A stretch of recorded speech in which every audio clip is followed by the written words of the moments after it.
Lo más intrigante de los psicópatas es la forma en que mantienen la calma después de cometer un crimen atroz. El gore no los asusta, de hecho, obtienen placer infligiendo dolor a sus víctimas. Desde caníbales hasta necrófilos, la mayoría tiene un método para su perversidad. En esta primera parte, veremos 3 psicópatas que te harán temblar la espalda con sus antecedentes penales.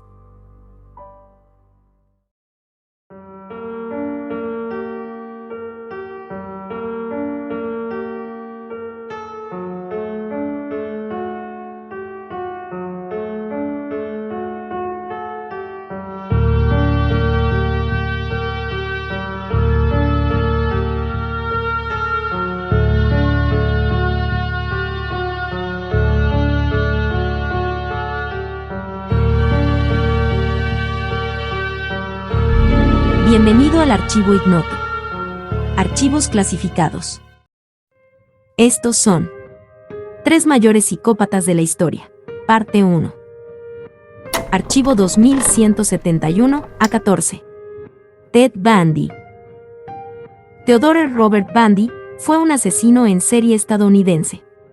Después de más de una década negándolo, confesó 30 homicidios de mujeres estadounidenses, que cometió en 7 estados, entre 1974 y 1978. El número real de víctimas es desconocido. Antes de comenzar a asesinar, perpetró una serie de hurtos en casas y comercios. El 4 de enero de 1974, entró en el cuarto de la universitaria Joni Lenz de 18 años, la golpeó con una palanca metálica y la violó con la pata de una cama. Al día siguiente, la chica fue hallada malherida y sobrevivió con un daño cerebral permanente. Bundy tenía 27 años. En la noche del 31 de enero de 1974, atacó al estudiante de psicología de la Universidad de Washington, Linda Ann, de 21 años. Bundy entró en su dormitorio, la dejó inconsciente con un golpe y la sacó de la escuela. Nadie notó la ausencia de la joven hasta el día siguiente. La policía no estableció ninguna conexión entre las 2 agresiones, y tampoco se hicieron mayores pruebas ni estudios de la escena del crimen. Durante el invierno y verano de 1974, desaparecieron varias universitarias y madres jóvenes. Se calcula que fueron 8 víctimas a las que atacó de noche, hasta que comenzó a hacerlo de día. La policía había iniciado una investigación y contaba con descripciones acerca de un hombre que solicitaba ayuda a chicas que jamás volvían a ser vistas. El individuo tenía la particularidad de ir cargado con libros y llevar un brazo enyesado o en cabestrillo. El 9 de febrero de 1974, Carol Valenzuela, de 20 años, desapareció de Vancouver. Su cadáver no fue descubierto hasta el mes de octubre, junto a otro cuerpo sin identificar. El 12 de marzo de 1974, Donna Manson, de 19 años, fue vista por última vez mientras iba a un concierto de jazz en el campus de la universidad en la que estudiaba. El 17 de abril de ese mismo año, Susan Rancourt, de 18 años, caminaba por el Central Washington State College cuando desapareció. El 7 de mayo de 1974, desapareció Roberta Parks, de 20 años, quien había quedado con unas amigas para tomar café. Nunca llegó. Parks se encontró con un hombre aparentemente lesionado, que le pidió ayuda para subir unas cosas a su auto. Jamás fue vista de nuevo. Brenda Ball, de 22 años, salió de la taberna Flam en Washington, después de comentar a sus amigos que iba a buscar a alguien que la llevara a San City en California. La última vez que la vieron estaba hablando con un hombre con el brazo en un cabestrillo. 19 días más tarde, se descubrió que Ball nunca llegó a su destino. En la madrugada del 11 de junio de 1974, Georgia Hawkins, de 18 años, perteneciente a la fraternidad Kappa Alpha Theta de Seattle, desapareció después de despedirse de su novio e ir a buscar unos libros para un examen de español. Su compañera de habitación y la encargada del dormitorio reportaron su desaparición a la mañana siguiente. El 14 de julio del mismo año, la universitaria Janice South dejó una nota a su compañera de habitación, avisándole que se iba en bicicleta al parque del lago Sammamish. Ahí se le vio conversar con un hombre que tenía el brazo enyesado y le pedía ayuda para cargar libros en su auto.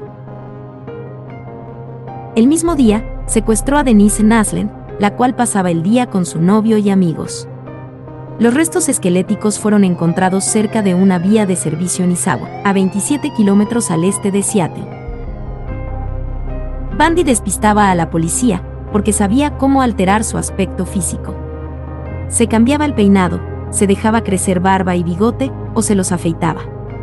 También cambió de residencia, y se mudó a Utah, donde el 30 de agosto de 1974, se matriculó como estudiante en la Facultad de Derecho en la Universidad de Utah. El 2 de octubre de 1974, asesinó a Nancy Wilcox, de 16 años, cuando se acercaba a una tienda de su barrio. Su cuerpo nunca fue hallado. El 18 de octubre de 1974, secuestró a Melissa Smith, la hija del sheriff local. La secuestró mientras ella iba a pasar la noche en casa de una amiga. Su cadáver fue encontrado 9 días después en Summit Park, después de torturarla y violarla durante 5 días. El 30 de octubre de ese año, desapareció Laura Amy, de 17 años, cuando volvía de una fiesta de Halloween. Su cadáver fue encontrado en los montes Wasatch, mostrando signos de haber sido golpeada en la cabeza con una cuña de metal y violada. Meses después se mudó a Colorado, donde cometió decenas de crímenes comprobados. Bundy adoptó la estrategia de trasladarse de un estado a otro, para evitar que la policía descubriera sus patrones. Con el paso del tiempo, sus ataques se volvieron cada vez más erráticos y temerarios. Algunas de sus víctimas se convirtieron en testigos, lo que más tarde haría posible el enjuiciamiento de Bundy. El 16 de agosto de 1975, un patrullero detuvo un Volkswagen para comprobar su matrícula. El sospechoso se dio a la fuga, pero fue detenido poco después. En el auto se encontró una palanca de metal, esposas, cinta y otros objetos que dieron inicio a una investigación a gran escala en torno a Theodore Robert Bundy. Nada fue fácil con Bundy, y su ejecución no sería diferente. Siguió proclamando su inocencia, y metódicamente agotó sus apelaciones. Representándose a sí mismo, obtuvo numerosos retrasos a la ejecución, la primera el 4 de marzo de 1986, incluyendo unos 15 minutos antes de la hora programada para morir, el 2 de julio de 1986, y otro el 18 de noviembre, a tan solo 7 horas de la ejecución. Bundy usaba y abusaba de su encanto personal, y no dudó en utilizar esta capacidad en su lucha por retrasar su final. El 17 de enero de 1989, obtuvo la fecha definitiva. Iba a ser ejecutado una semana después. Bundy no había terminado su lucha para evitar la muerte, y trató de mantener sus confesiones como cebo, para así obtener más tiempo. Él y sus abogados pidieron una prórroga de 3 años para que confesara los demás asesinatos. También trató de coaccionar a los familiares de sus víctimas, para que solicitaran a la corte que le otorgaran más tiempo para poder confesar. A pesar de no conocerse el paradero de muchas de las víctimas, todas las familias se negaron. Mientras permaneció encerrado, trató de diferir al máximo la fecha de su ejecución y pretendió haber perpetrado más cantidad de asesinatos, inventando detalles y proporcionando datos inconexos, para así ganar tiempo con las reconstrucciones y búsquedas. Llegó al colmo de proponer ayudar a las autoridades a detener a otros asesinos en serie, aprovechando que por aquel entonces hacía estragos el llamado caso de los crímenes del Río Verde, otra secuencia de muertes violentas que tuvo por objeto a prostitutas. Bundy celebró un maratón de entrevistas y confesiones durante sus últimos días, aunque nunca estuvo dispuesto a admitir todo, especialmente los asesinatos de algunas de las víctimas más jóvenes. En su último día llamó a su madre y rechazó su última comida. Fue electrocutado el 24 de enero de 1989 y declarado muerto a las 7 horas, con 16 minutos de la mañana. Tenía 42 años.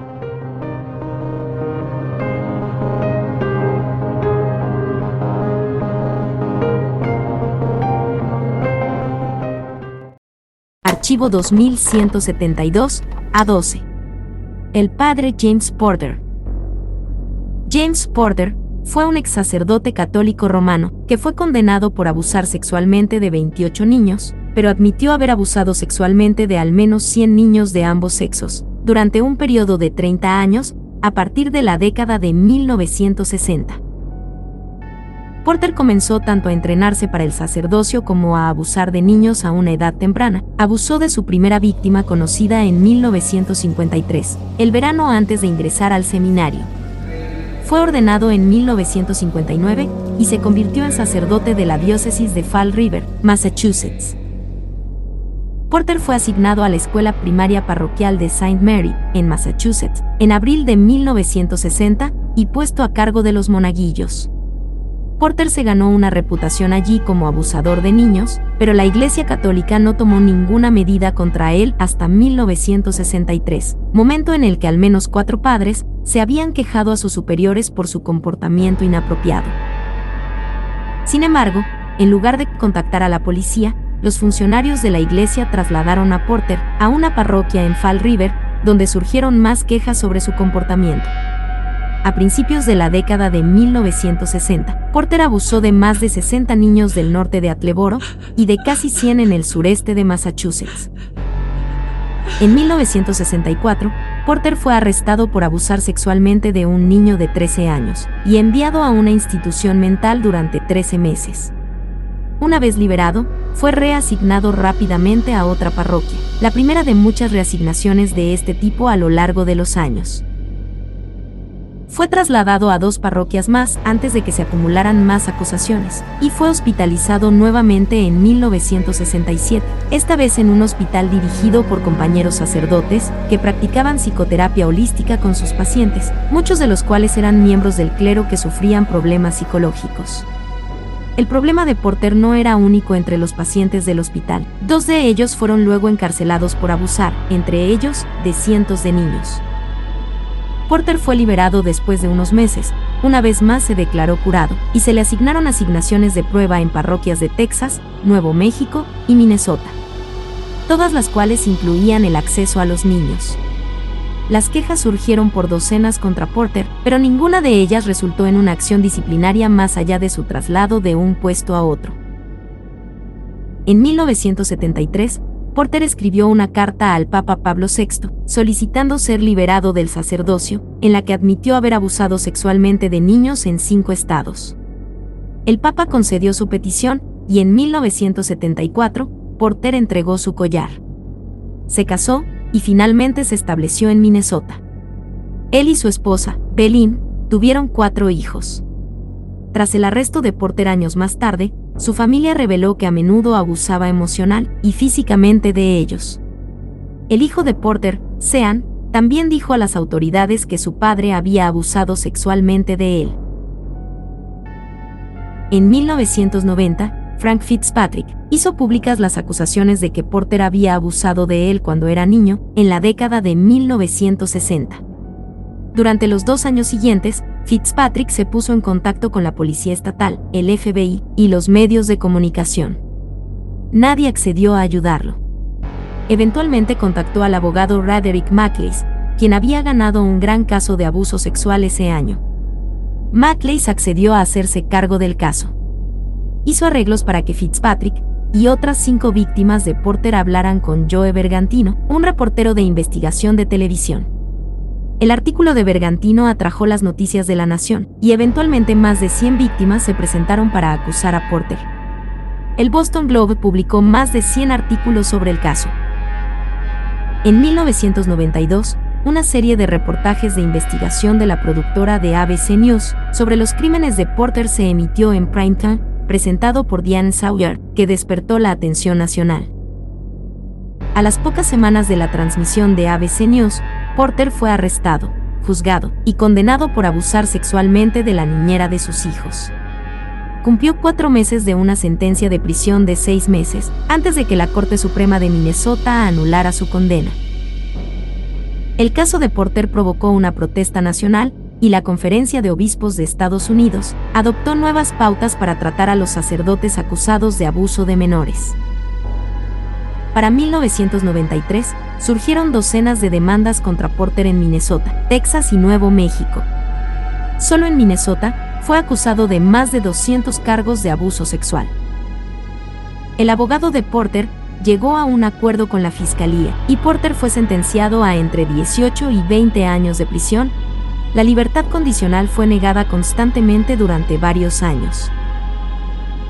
Porter murió el 11 de febrero de 2005 de cáncer en el New England Medical Center de Boston. Archivo 2168-09. Leonarda Cianciulli. Leonarda Cianciulli fue una asesina en serie italiana, conocida como la Jabonera de Correggio, por haber asesinado a 3 mujeres entre los años 1939 y 1940, convirtiendo sus cuerpos en jabón y pastel de té. En 1939, Leonarda supo que su hijo mayor, Giuseppe, se había alistado en el ejército italiano para prepararse para la Segunda Guerra Mundial. Giuseppe era su hijo favorito, y estaba determinada a protegerlo a toda costa. Llegó a la conclusión de que su seguridad requería sacrificios humanos. Las víctimas fueron 3 clientas suyas de mediana edad y todas vecinas del barrio. Hay fuentes que dicen que Leonarda también podía ver el futuro y que sus víctimas fueron a ella en busca de ayuda. La primera de las víctimas de Leonarda, Faustina Setti, era una soltera que acudió a Leonarda para que la ayudara a encontrar marido. Leonarda le habló de un posible candidato en Pola, pero le dijo que no le dijera a nadie acerca de la noticia. También le insistió en que escribiera cartas para sus amigos y familiares, y que ella las mandaría cuando llegara a Pola para que supieran que estaba bien. El día que Setti iba a irse a Pola, volvió a visitar a Leonarda, y ésta le ofreció un vaso de vino con somníferos. Mientras dormía, la asesinó con un hacha y escondió el cadáver en un armario. Cortó el cadáver en partes y guardó la sangre en un bol. Con el cuerpo hizo jabón y con la sangre hizo pastel de té que ofrecía a las mujeres que iban a visitarle y del que tanto ella como Giuseppe comieron. Francesca Soavi fue la segunda víctima. En este caso, Leonarda le dijo que le había encontrado un puesto de trabajo como maestra en una escuela para niñas en Piacenza. También le dijo que escribiera cartas para sus conocidos, pero esta vez desde Correggio, detallando su plan. Soavi también fue a visitarla el día que se marchaba. Ella corrió una suerte diferente, ya que fue descuartizada viva. La última víctima de Leonarda fue Virginia Cacioppo. A ella, Leonarda le contó que le había encontrado trabajo como secretaria para un misterioso empresario en Florencia. A Cacioppo también se le dijo que no le hablara a nadie sobre el trabajo. Aquella mañana, el 30 de septiembre de 1940, antes de partir fue a visitar a Leonarda, e igual que a Setti, le dio a probar el mismo vino con estupefaciente y la asesinó. A la cuñada de Cacioppo le empezó a parecer sospechosa la desaparición de Virginia, pues la última vez que la vio fue entrando a la casa de Leonarda. Le contó sus sospechas al superintendente de la policía, quienes abrieron una investigación y arrestaron a Leonarda poco tiempo después. Leonarda no confesó los crímenes hasta que su hijo Giuseppe comenzó a parecer sospechoso. Leonarda confesó los crímenes dando todos los detalles posibles para demostrar la inocencia de su hijo. Fue declarada culpable de sus crímenes y fue sentenciada a 30 años de prisión y 3 años en un asilo para criminales. Leonarda murió en un asilo criminal para mujeres en Pozzuoli, el 15 de octubre de 1970. Varias pruebas del caso, entre ellas el caldero donde cocía a las víctimas, están expuestas en el Museo del Crimen de Roma. ¿Conocías estos casos? Si tienes una sugerencia para nuevos videos, puedes escribirlo en los comentarios. No te olvides de suscribirte y compartir, me ayudaría mucho a seguir creciendo. En el siguiente capítulo, 3 mayores psicópatas de la historia, parte 2.